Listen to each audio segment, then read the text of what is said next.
৩.৫ লাখে আটকে আছে ব্যক্তি শ্রেণীর করমুক্ত আয় সীমা। উচ্চ মূল্যস্ফীতি বিবেচনায় বাড়ানোর দাবি ইতিবাচক আভাস অর্থ মন্ত্রণালয় ও এনবিআরের। ভারতকে এড়িয়ে এয়ার ট্রান্সশিপমেন্টের জন্য প্রস্তুত চট্টগ্রাম বিমানবন্দর। সরকারের অনুমতির অপেক্ষায়। আমদানি নিষেধাজ্ঞায় বেনাপোল দিয়ে কমছে রফতানি। ঈদুল আজহা সামনে রেখে পশু পরিচর্যায় ব্যস্ত পিরোজপুরের খামারিরা। গোখাদ্যের দাম বাড়ায় লাভ নিয়ে শঙ্কা। ক্ষতিকারক হরমোন প্রয়োগ বন্ধ দাবি প্রাণী সম্পদ বিভাগের।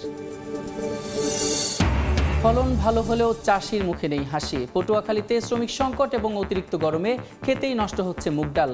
উৎপাদন লক্ষ্যমাত্রা ছাড়ানোর আশা কৃষি বিভাগের।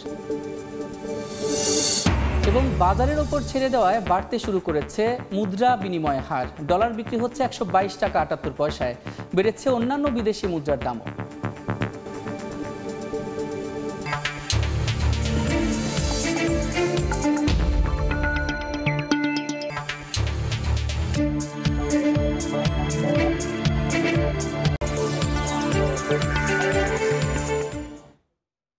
দেখছিলেন শিরোনাম। আমন্ত্রণ জানাচ্ছি দেশ ও দেশের বাইরের অর্থ বাণিজ্যের নানা খবর নিয়ে আমাদের নিয়মিত আয়োজন এ সময়ের বাণিজ্যে।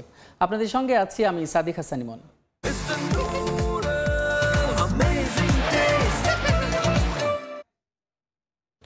দুই অর্থ বছর ধরে ব্যক্তি শ্রেণীর করমুক্ত আয়সীমা আটকে আছে ৩.৫ লাখ টাকায়। উচ্চ মূল্যস্ফীতি বিবেচনায় আসছে বাজেটে তা বাড়ানোর দাবি জানিয়েছে করদাতা ও ব্যবসায়ীরা। করমুক্ত আয়সীমা বাড়ানোর পাশাপাশি করজাল বাড়ানোর পরামর্শ অর্থনীতিবিদদের। অর্থ মন্ত্রণালয় ও এনবিআর থেকে মিলেছে বাড়ানোর আভাস। ফরহাদুর রহমানের রিপোর্ট।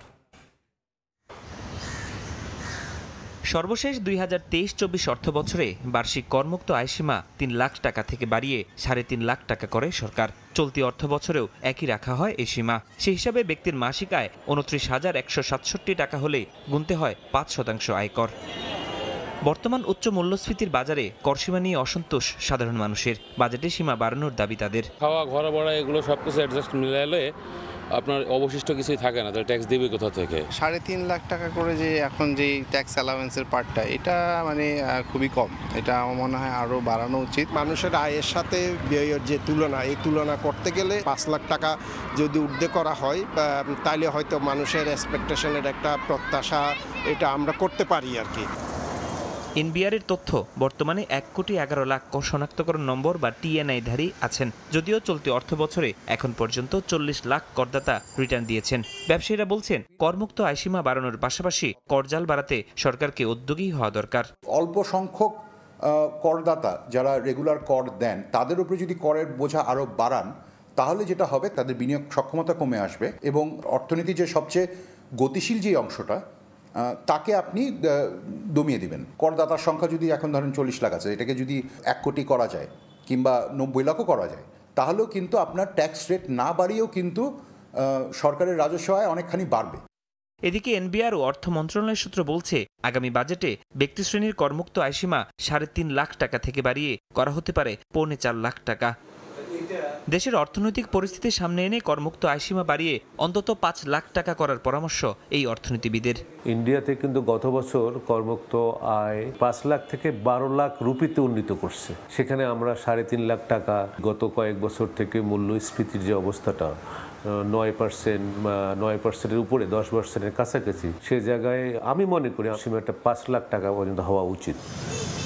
শুধু করমুক্ত আয়সীমা বাড়ালেই হবে না, আয়ের পথও সুগম করার তাগিদ ব্যবসায়ী অর্থনীতিবিদদের।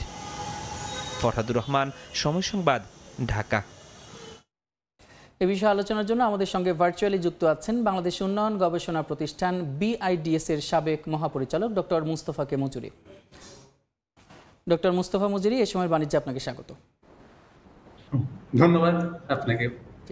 স্যার, আমরা প্রতিবেদনটি দেখলাম যে গত ২ অর্থ বছর ধরে দেখা যায় যে ব্যক্তিগত যে আয়কর সীমা সেটি ৩.৫ লাখে আটকে আছে, কিন্তু এখন তো মূল্যস্ফীতি বেড়েছে, বাজার দর সবকিছুর বেড়েছে, তো এই বিবেচনায় আসলে মধ্যবিত্তদের এইটা কতটা চাপে ফেলবে বলে আপনি মনে করেন?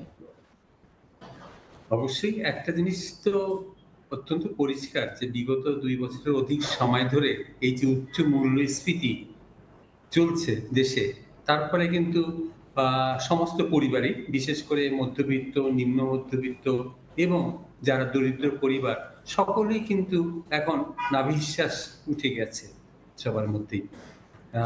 আবার এর মধ্যে আপনি যে এই যে আমাদের কর রেয়াতের যে সীমারেখাটা ব্যক্তিগত খাতে, এই সীমারেখাটা তো বিগত 2 বছর ধরে এটাকে পরিবর্তন করা হয়নি, এবং স্বাভাবিকভাবেই এই বর্তমান যে উচ্চ মূল্যস্ফীতির মধ্যে আমরা বসবাস করছি, তাতে এই কর রেয়াতের যে সীমা, এই সীমাটা বাড়ানোর দাবি অত্যন্ত যৌক্তিক। এখন মূল কথাটা হচ্ছে যে আসলে, এবং এটা করলে এটা যে খুব একটা সুবিধা হচ্ছে তা কিন্তু নয়। যেমন একদিকে আমাদের দেশে যারা নিম্নবিত্ত বা দরিদ্র জনগোষ্ঠী এবং মধ্যবিত্ত জনগোষ্ঠীর একটা বৃহৎ অংশ কিন্তু তারা কর দেন না, কাজেই তারা কিন্তু এই বাড়ানোর সুবিধা তাদের কেন কাজে লাগছে না, বরং তারা ওই উচ্চ মূল্যস্ফীতির চাপে তারা কিন্তু একটা দুর্বিষহ জীবনযাপন করছে। কিন্তু যারা এই কর দেন তাদের ক্ষেত্রে এটা সামান্য হলেও সুবিধাজনক, কিছু স্বস্তিদায়ক হতে পারে।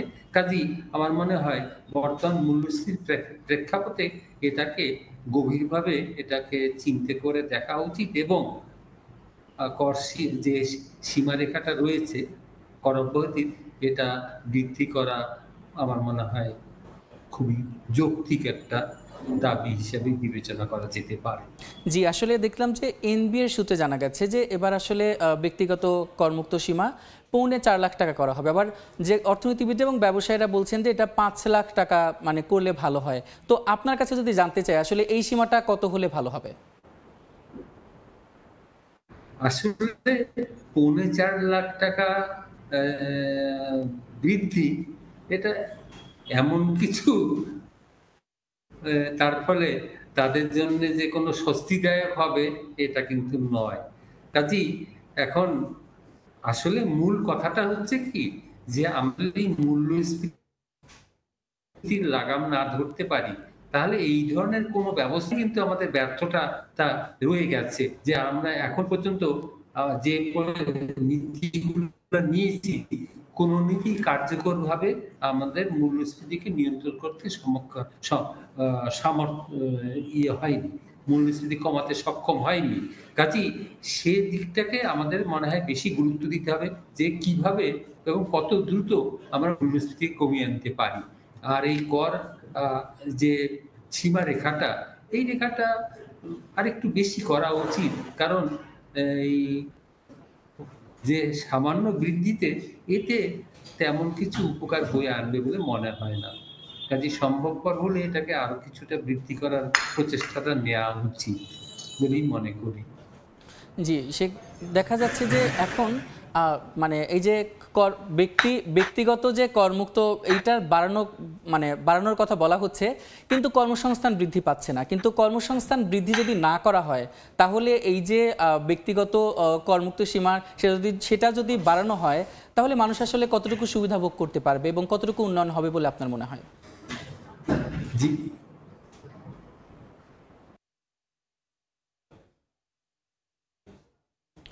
ডক্টর মুস্তাফা মুজিরি, আমাকে কি শুনতে পাচ্ছেন? সংখ্যক মধ্যবিত্ত শ্রেণীর লোককেই হয়তো কিছুটা সুবিধা দিতে পারবে, যারা ট্যাক্স প্রদান করেন। কিন্তু যে বৃহৎ যেটা অংশ, অর্থাৎ নিম্নবিত্ত এবং দরিদ্র জনগোষ্ঠী, তো আর ট্যাক্স রিটার্নের বা আয়কর প্রদানের সীমারেখার মধ্যে পড়েন। ডক্টর মুস্তাফা মুজিরি, আমাকে কি শুনতে পাচ্ছেন?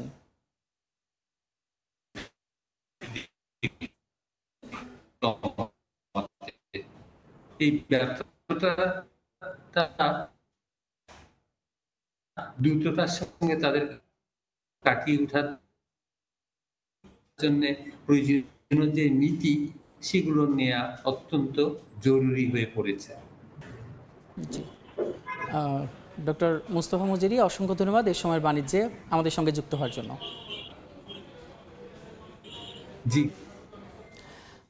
আমরা এতক্ষণ ব্যক্তিগত করমুক্তির সময়সীমা নিয়ে কথা বলছিলাম, আর তার জন্য আমাদের সঙ্গে ভার্চুয়ালি যুক্ত ছিলাম ডক্টর মুস্তফা মুচেরি। এবার বন্দর বাণিজ্যের খবর।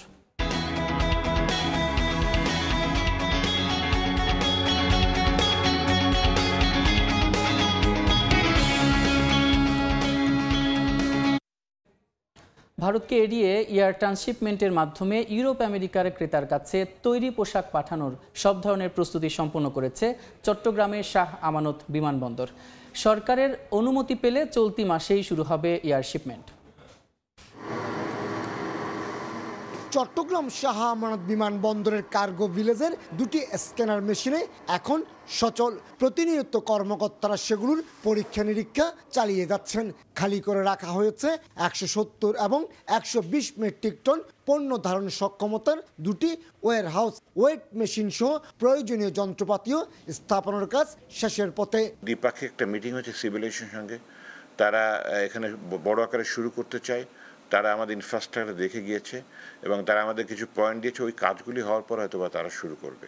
দুটি ইপিজেডের পাশাপাশি নগরীর বিভিন্ন স্থানে 400-র বেশি গার্মেন্টস কারখানা থাকলেও এয়ার শিপমেন্টের ক্ষেত্রে পিছিয়ে ছিল চট্টগ্রাম থেকে আসলে কার্গো এক্সপোর্ট করার জন্য কোনো চট্টগ্রাম বন্দরের কোনো ফ্যাসিলিটি ছিল না, যার ধরুন আমাদের যেগুলো এয়ার শিপমেন্ট করতে হয় সেটা আমরা ঢাকা পাঠাতে হয়। আমরা চাইব চট্টগ্রামে এয়ার শিপমেন্টের ব্যবস্থাটা হোক, যাতে আমরা সহজে এখান থেকে এয়ার শিপমেন্ট করতে পারি। শাহ আমানত বিমানবন্দর থেকে এয়ার শিপমেন্ট চালু করতে 3টি ভাগে চলছে সংস্কার কাজ। কাস্টমস এখন থেকে তাদের এই সামনের ফ্লাইটগুলো হ্যান্ডেল করার জন্য তাদের যেই ম্যান পাওয়ার সক্ষমতা বা প্রয়োজন সেটা তারা এখানে এনশিওর করবে। চলতি বছরের প্রথম 3 মাসে 7,32,000 কেজি এবং 2024 সালে 43,12,000 কেজি কার্গো পণ্য পাঠিয়ে 3,14 লাখ টাকা আয় করেছে চট্টগ্রাম শাহ আমানত বিমানবন্দর। সরকারি নির্দেশনা পেলেই চলতি মাস থেকেই চট্টগ্রাম থেকে শুরু হবে ইউরোপ এবং আমেরিকায় এয়ার শিপমেন্টের মাধ্যমে গার্মেন্টস সামগ্রী প্রেরণ। চট্টগ্রাম শাহ আমানত বিমানবন্দর থেকে কমল দে, সময় সংবাদ। স্থলবন্দর দিয়ে আমদানি নিষেধাজ্ঞায় বেনাপোল বন্দরে প্রথম দিনেই ভারতের রপ্তানি পণ্যের ট্রাক নেমে এসেছে অর্ধেকে। ফিরে যাচ্ছে অনেক ট্রাক। বাণিজ্য সহজীকরণে কূটনৈতিক তৎপরতা বাড়ানোর তাগিদ ব্যবসায়ীদের। স্থলবন্দর দিয়ে বাংলাদেশ থেকে তৈরি পোশাক, সুতা, প্লাস্টিক পণ্য, কাঠের আসবাবপত্র, ফল ও ফল জাতীয় পণ্য আমদানির ওপর ভারতের দেয়া নিষেধাজ্ঞায় কমেছে দেশটিতে পণ্য রপ্তানি। বেনাপোল বন্দর কর্তৃপক্ষের তথ্য, নিষেধাজ্ঞার আগের দিন 17 মে বাংলাদেশ থেকে ভারতে রপ্তানি হয়েছিল 228 ট্রাক পণ্য। রোববার যা নামে 108 ট্রাকে।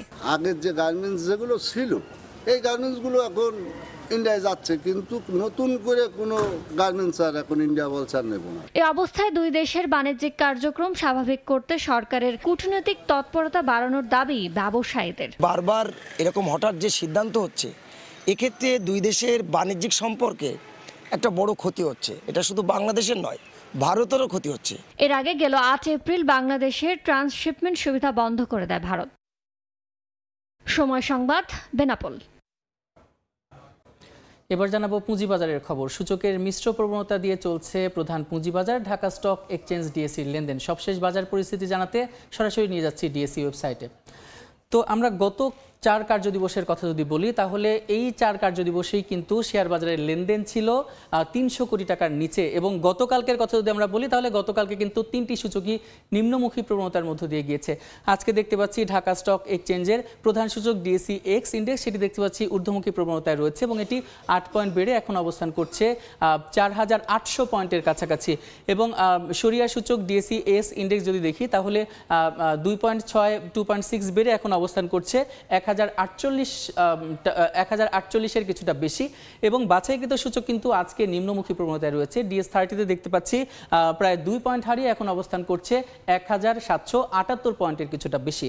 আর ঢাকা স্টক এক্সচেঞ্জে এখন পর্যন্ত লেনদেন হচ্ছে 92 কোটি টাকার কিছুটা বেশি। আর ঢাকা স্টক এক্সচেঞ্জে আজকে যারা এখন পর্যন্ত লেনদেন করেছে, তার মধ্যে 189টি কোম্পানির শেয়ারের দাম বেড়েছে, 160টি কোম্পানির শেয়ারের দাম কমেছে এবং অপরিবর্তিত অবস্থায় রয়েছে 81টি কোম্পানির শেয়ারের দাম। আর আজকে শেয়ার বাজারে যে কোম্পানিগুলো লেনদেন করেছে, তার মধ্যে শীর্ষ বিশ্বে যে কোম্পানিগুলো রয়েছে তার মধ্যে দেখব যে কার অবস্থান কোথায়। তো শুরুতেই আসলে দেখতে পাচ্ছি এনআরবি ব্যাংক, যার একটি শেয়ার এখন বিক্রি হচ্ছে 10 টাকা 90 পয়সা, যার একটি শেয়ারের সর্বোচ্চ দাম ছিল 11 টাকা 30 পয়সা এবং সর্বনিম্ন দাম ছিল 10 টাকা 30 পয়সায়, এবং গতকালকে কিন্তু এর একটি শেয়ার সর্বশেষ বিক্রি হচ্ছে 11 টাকা 20 পয়সায়। আর এখন পর্যন্ত এটি শেয়ার বাজারে লেনদেন করেছে 5,23,00,000 টাকা। দ্বিতীয়তে রয়েছে AB bank first mutual fund, যার একটি শেয়ার এখন বিক্রি হচ্ছে 4 টাকা 40 পয়সায় এবং গতকালকে এর একটি শেয়ার সর্বশেষ বিক্রি হচ্ছিল 4 টাকা 60 পয়সায়।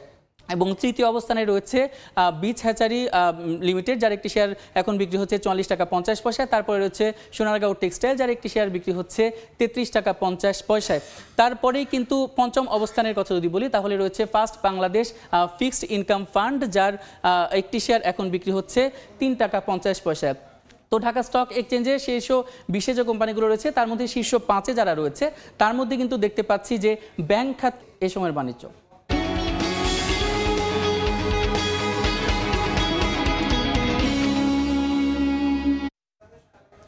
ঈদুল আজহাকে সামনে রেখে পশু পরিচর্যায় ব্যস্ত পিরোজপুরের খামারিরা। আর কয়েকদিন পরই কোরবানির পশুর হাটে বিক্রির জন্য নেওয়া হবে প্রাণীগুলোকে। খামারিরা বলছেন গোখাদ্যের মূল্য বৃদ্ধির কারণে বেড়েছে লালন পালনের খরচ। প্রাণী সম্পদ বিভাগ বলছে জেলা পশু লালন পালনে ক্ষতিকারক হরমোন প্রয়োগ প্রায় বন্ধ হয়েছে। প্রখর রোদের তাপ থেকে বাঁচতে ও পরিচ্ছন্নতায় মোটরের পানি দিয়ে গোসল করানো হচ্ছে গবাদি পশুর। ঈদুল আজহা উপলক্ষে পিরোজপুরের পশু হৃষ্টপুষ্ট করছেন খামারিরা। আর কয়েকদিন পরই কোরবানির পশুর হাটে বিক্রির জন্য নেওয়া হবে প্রাণীগুলোকে। ছোট থেকে বড় সব আকারের পশু প্রস্তুত করা হচ্ছে। খামারিরা বলছেন গোখাদ্যের মূল্য বৃদ্ধির কারণে বেড়েছে লালন পালনের খরচ। পশুর দাম কমে গেলে লোকসানের আশঙ্কা তাদের। এবার কোরবানির জন্য আমরা প্রস্তুত করছি 100 ষাঁড় গরু, তবে তারা এগুলি quality 500 KG live weight 500 KG নিচে নাই। মেডিসিন খাওয়ার কোনো গরু নাই, শুধু আমাদের গম ভুসি, ধানের কুড়া, ডাইলের ছোলা, সয়াবিনের ছোলা এই, এবং আমাদের পাশে কাঁচা ঘাস আছে। মোটা তাজা করার জন্য কোনো ইনজেকশন দেওয়া হয় না, কোনো কেমিক্যাল খাওয়ানো হয় না। প্রাণী সম্পদ বিভাগ বলছে জেলায় পশু লালন পালনে ক্ষতিকারক হরমোন প্রয়োগ প্রায় বন্ধ রয়েছে। তারপরও নিয়মিত মনিটরিং চলছে। জনস্বাস্থ্যের জন্য ক্ষতিকর এরকম হরমোন অথবা আমাদের স্টেরয়েড ব্যবহার আমরা সম্পূর্ণরূপে মোটামুটি নিবৃত্ত করতে পেরেছি বলে আমরা আশা করি। প্রাণী সম্পদ বিভাগের তথ্য মতে এবছর পিরোজপুরে কোরবানির জন্য চাহিদা রয়েছে 40,000 পশু। এর বিপরীতে প্রস্তুত করা হয়েছে 46,000। সময় সংবাদ, পিরোজপুর। দেখছেন এ সময়ের বাণিজ্য।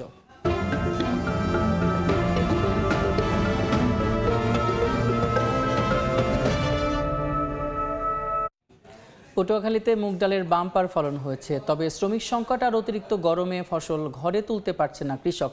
আর উৎপাদন লক্ষ্যমাত্রা ছাড়িয়ে যাবে বলে আশা কৃষি বিভাগের। মাঠের পর মাঠ পাকা মুগ ডাল, আবহাওয়া ভালো থাকায় ফসল ঘরে তোলার চেষ্টা করছেন কৃষক। আবহাওয়া অনুকূলে থাকায় এবছর পটুয়াখালীতে মুগ ডালের বাম্পার ফলন হয়েছে, তবে দেখা দিয়েছে শ্রমিক সংকট, পাশাপাশি অতিরিক্ত গরমে হাঁসফাঁস অবস্থা। এ কারণে সময় মতো ফসল ঘরে তুলতে পারছেন না কৃষক। আবার বৃষ্টি হলে নষ্ট হবে ডাল, এ কারণে দুশ্চিন্তায় চাষি। ওদের কারণে তো লোকজন পাওয়া যায় না, তোলা যায় না। গরমে ডাইলে তুলতে পারি না, খেতের ডাল খেতেই থাকে। বৃষ্টি হয়ে গেলে এই ডাল ফাটিয়ে যাইবে, ডাল পরিয়ে যাইবে, ডাল আর ঘরে তোলার কোনো সুযোগ থাকবে না। কৃষি বিভাগ বলছে দেশের 45% বেশি মুগ ডাল উৎপাদন হয় পটুয়াখালীতে। গরম এড়াতে ফজরের নামাজের পর ও বিকেলে ডাল সংগ্রহের পরামর্শ সংশ্লিষ্ট কর্মকর্তার। যেহেতু গরম বেশি, পাকা মাত্রই 80 ভাগ কর্তন হয়েছে, এরকম মুগ ডালও কর্তন করে ফেলতে, কারণ বেশি পেকে গেলে প্রচণ্ড গরমে মুগ ডালটা ফেটে অনেক মুগ ডাল মাঠে পড়ে যেতে পারে। কৃষি বিভাগের তথ্য মতে পটুয়াখালীতে এবছর 88,000 হেক্টর জমিতে মুগ ডাল চাষ হয়েছে। উৎপাদন লক্ষ্যমাত্রা নির্ধারণ করা হয়েছে 1,11,114 মেট্রিক টন। সময় সংবাদ, পটুয়াখালী। এ সময়ের বাণিজ্য। ওরাল স্যালাইন ব্র্যান্ড ওট স্যালাইন এন এখন বাজারে পাওয়া যাবে এসএমসি ওট স্যালাইন নামে। রোববার রাজধানীর বনানীতে এসএমসির প্রধান কার্যালয়ে নতুন প্যাকেট উদ্বোধন করা হয়। বিশ্ব স্বাস্থ্য সংস্থা অনুমোদিত ফর্মুলায় তৈরি স্যালাইনটি ডায়রিয়া, বমি, শরীরের দুর্বলতা, অতিরিক্ত ঘাম বা হিট স্ট্রোকে শরীরের পানি শূন্যতা দূর করে। অনুষ্ঠানে উপস্থিত ছিলেন এসএমসির চেয়ারম্যান ওয়ালিউর ইসলাম সহ অন্যান্য কর্মকর্তারা। এই সময় এসএমসি এন্টারপ্রাইজ লিমিটেডের ব্যবস্থাপনা পরিচালক জানান, নকল পণ্য উৎপাদন রোধেই এই উদ্যোগ।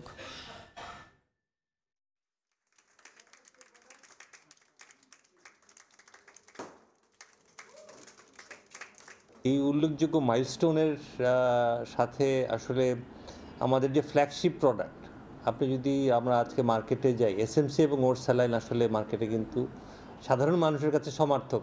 মার্কেটে অনেক ফেক লুকালাইক প্রোডাক্ট চলে এসছে। সো এদের থেকে ডিফারেন্সিয়েট করার জন্যে আমরা এই যে আপনার মডার্ন, কন্টেম্পোরারি এবং ডিস্টিংটিভ লুকের যে প্যাকেজিং, সেটা ইন্ট্রোডিউস করেছি। দেখছেন এ সময়ের বাণিজ্য।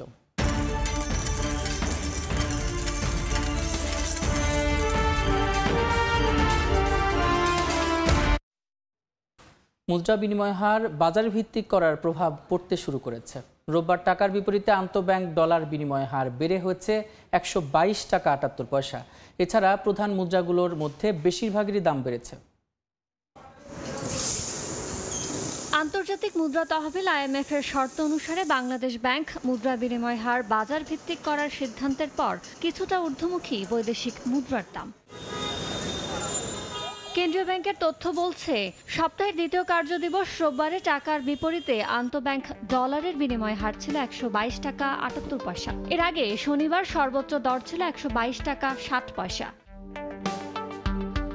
এদিন দেশের মুদ্রা বাজারে অন্যান্য প্রধান বৈদেশিক মুদ্রাগুলোর মধ্যে ইউরোর বিনিময় হার ছিল 137 টাকা, ব্রিটিশ পাউন্ড 162 টাকা 95 পয়সা, চীনা ইউয়ান 17 টাকা, সিঙ্গাপুরি ডলার 94 টাকা 42 পয়সা ও অস্ট্রেলীয় ডলার 78 টাকা 57 পয়সা। অপরিবর্তিত আছে ভারতীয় রুপি ও জাপানি ইয়েনের দাম। এর মধ্যে রুপির বিনিময় হার 1 টাকা 43 পয়সা এবং জাপানি ইয়েন হয়েছে 84 পয়সা। রোববার কোনো মুদ্রার দাম কমেনি। সাধারণত কেন্দ্রীয় ব্যাংকের প্রকাশিত বৈদেশিক মুদ্রার দামের চেয়ে কিছুটা বেশি দামে খোলা বাজারে বিক্রি হয়। ইয়ানুর শিফাত, সময় সংবাদ, ঢাকা।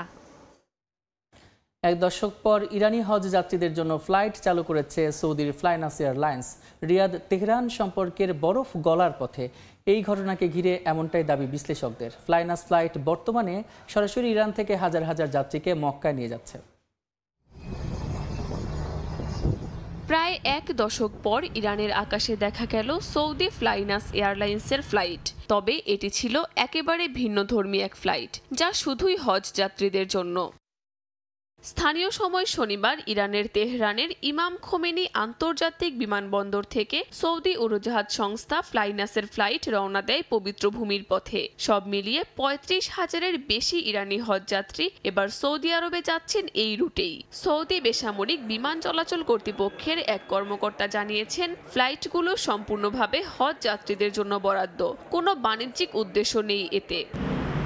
2016 সালে সৌদি আরবের শিয়া অনুসারীদের নেতা নিমর আল নিমরের মৃত্যুদণ্ড কার্যকরকে কেন্দ্র করে ইরানের সৌদি দূতাবাসে হামলা হয়। এরপর দুই দেশের মধ্যে সম্পর্ক ছিন্ন হয়, বন্ধ হয় সরাসরি হজ ফ্লাইটও। কাকলি আখতার, সময় সংবাদ। এ পর্যায়ে শীর্ষ সংবাদগুলো জানিয়ে দিচ্ছে আরেকবার। 3.5 লাখে আটকে আছে ব্যক্তি শ্রেণীর করমুক্ত আয়সীমা। উচ্চ মূল্যস্ফীতি বিবেচনায় বাড়ানোর দাবি ইতিবাচক আভাস অর্থ মন্ত্রণালয় ও এনবিআরের। ভারতকে এড়িয়ে এয়ার ট্রান্সশিপমেন্টের জন্য প্রস্তুত চট্টগ্রাম বিমানবন্দর। সরকারের অনুমতির অপেক্ষায়। আমদানি নিষেধাজ্ঞায় বেনাপোল দিয়ে কমছে রফতানি। এবং ঈদুল আজহা সামনে রেখে পশু পরিচর্যায় ব্যস্ত পিরোজপুরের খামারিরা। গোখাদ্যের দাম বাড়ার লাভ নিয়ে শঙ্কা, ক্ষতিকারক হরমোন প্রয়োগ বন্ধের দাবি প্রাণী সম্পদ বিভাগের।